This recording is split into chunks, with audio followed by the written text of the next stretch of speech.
Nous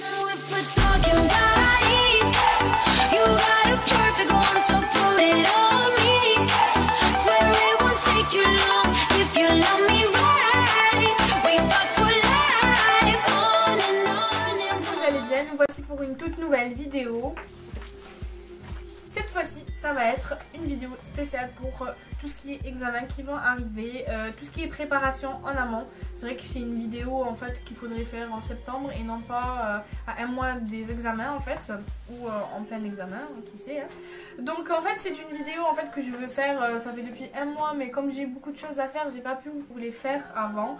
Donc je vais essayer de vous les poster dans la semaine qui va venir, c'est-à-dire la semaine du 18 mai. Voilà, je vais vous faire donc une série, donc comment bien réviser, comment réussir un examen, comment lutter contre le stress et comment réussir un entretien, parce qu'il faut savoir que pendant la période des examens, avec le post-bac et tout, il y a des entretiens qui se passent pour tout ce qui est alternance, tout ce qui est école, enfin ça dépend. Donc voilà, je voulais absolument vous faire cette vidéo. Je sais que ça peut aider. Moi je suis encore dans les études, donc je pense être une bonne personne pour vous faire ce genre de vidéo, parce que je suis en plein dedans. Bon là j'ai pas d'examen en cette année en fait, mais l'année prochaine j'en aurai, mais j'ai déjà passé mon bac et je sais comment c'est, et je sais qu'il y a des mauvaises habitudes qui ont été prises. Moi-même j'en faisais l'objet, hein, et moi-même cette année je trouve que j'ai pas assez travaillé, je l'avoue, hein, mais bon voilà. Donc alors franchement si ça tient, c'est genre parfait. Donc je vais vous donner ces 10 conseils pour bien réviser. Donc tout d'abord c'est éloigner tout ce qui est technologie, donc son téléphone, son ordinateur, sa tablette, se déconnecter de tout ça, parce que franchement c'est chiant. Enfin parce que ça nous déconcentre constamment. Il y a la télé aussi, moi franchement je sais que mon ordinateur, mon téléphone franchement j'utilise que pour appeler, donc ça, il est chiant, donc bon je peux faire que ça. Mais mon ordinateur c'est genre ma vie, donc voilà, à moins que en fait l'ordinateur soit votre outil de travail. Dans ce cas là, voilà, je peux rien faire face à ça. Deuxième conseil que je peux vous donner, c'est de réviser dans un environnement propre, silencieux et rangé. Je sais très bien qu'il y a des personnes qui ne peuvent pas, comme moi, qui ne peuvent pas travailler dans un environnement qui est bordélique. Vous voulez que je vous montre ou comment on fait? Bref, donc bordélique, donc ça veut dire que il faut que pour moi avant de réviser, j'ai besoin que tout soit rangé à sa place. Des fois, la plupart du temps, quand ma chambre n'est pas comme je veux, eh bien ça m'empêche de faire beaucoup de choses. Je sais, c'est bizarre, mais ça me trotte dans ma tête, je suis pas bien dans ma tête et c'est bizarre en fait. Et donc dans un environnement plutôt silencieux, parce que oui, il faut bien se concentrer, donc et ne pas être dérangé, et voilà. Ensuite, troisième conseil pour bien réviser, donc c'est de préparer son matériel. Préparer son matériel à l'avance, c'est-à-dire son livre, sa trousse, tout ce qui est cours, tout ce qui est fiches, pour que vous puissiez faire vos fiches. Parce que franchement, je trouve que les fiches, c'est le meilleur moyen de révision. Personnellement, j'ai une mémoire visuelle, donc j'ai besoin d'écrire. Enfin, j'ai une mémoire plutôt kinesthésique. Parce qu'en fait, c'est visuel, mais j'ai besoin de pratiquer, de toucher, je sais pas, d'être dans la chose quoi. Donc ce qui m'emmène dans le quatrième conseil, c'est de faire des fiches. Je pense que tout le monde le dit, mais des fiches, ouais, c'est pratique. Donc vous pouvez faire des fiches de vocabulaire, ça c'est cool, ça peut vous aider pour chaque matière.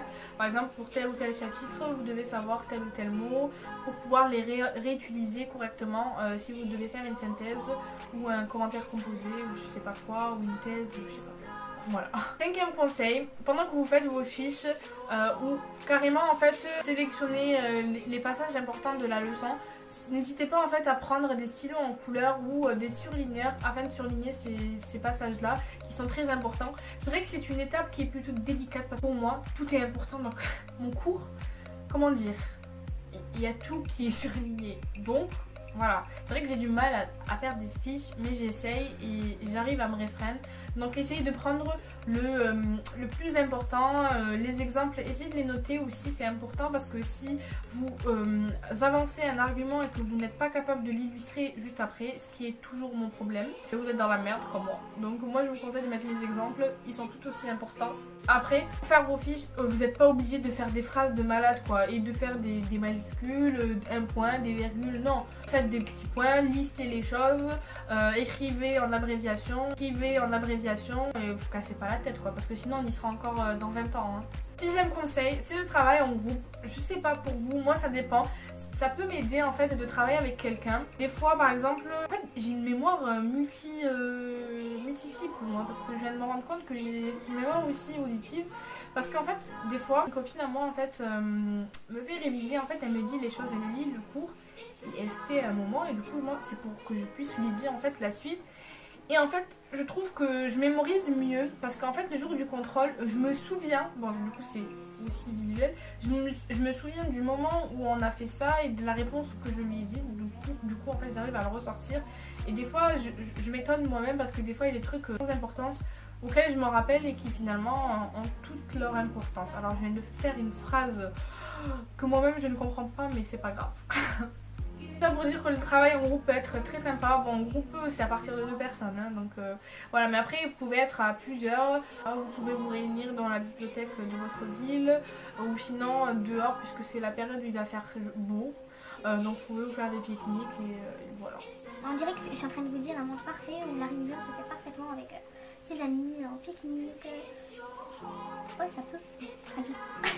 7e conseil, c'est vrai que c'est un petit peu trop tard, mais il faut surtout pas réviser la veille. Franchement, j'en sais quelque chose. J'en sais vraiment quelque chose. Parce que ça sert absolument à rien, parce que vous allez demander à votre cerveau de mémoriser beaucoup de choses à la fois. Et du coup, forcément, votre cerveau, il va faire le tri, il va enlever les choses, il va retenir que ce qu'il voudra. Et c'est pas parce que votre cerveau n'a pas de mémoire. Franchement, la taille de notre mémoire, je pense qu'on la connaît même pas tellement elle est grande, mais c'est juste la manière dont on travaille notre mémoire qui n'est pas bonne. Moi je vous conseille un travail régulier, je vous dis ça parce que en fait c'est des choses que je n'applique pas. Cette chose je ne l'applique pas, mais je sais que c'est une chose qui aide beaucoup et qui est logique en fait, qu'il faut qu'on applique. Parce que moi je sais que cette année en fait j'ai rien fait. Franchement je rentre chez moi, en fait c'est la fatigue qui fait que je n'ai rien fait. J'arrive à me débrouiller, je sais pas par quel hasard j'arrive à me débrouiller. En fait, si je le sais, parce qu'en fait j'écoute tout le temps en cours. Franchement, bon, je bavarde et tout comme tout le monde, mais tout ce que je ressors dans les contrôles, franchement, c'est tout ce que j'ai écouté dans le cours et je m'en rappelle. Et c'est ça qui m'a sauvée, je pense, cette année, parce que quand je rentre chez moi, ben, je rentre, je vais à mon ordi, genre 1 heure et je dors, je mange et je dors. Donc voilà, je suis pas le bon exemple à prendre, mais c'est très paradoxal cette vidéo en fait. mais voilà, franchement j'essaie de vous donner les meilleures choses qui ont fonctionné dans le passé pour moi.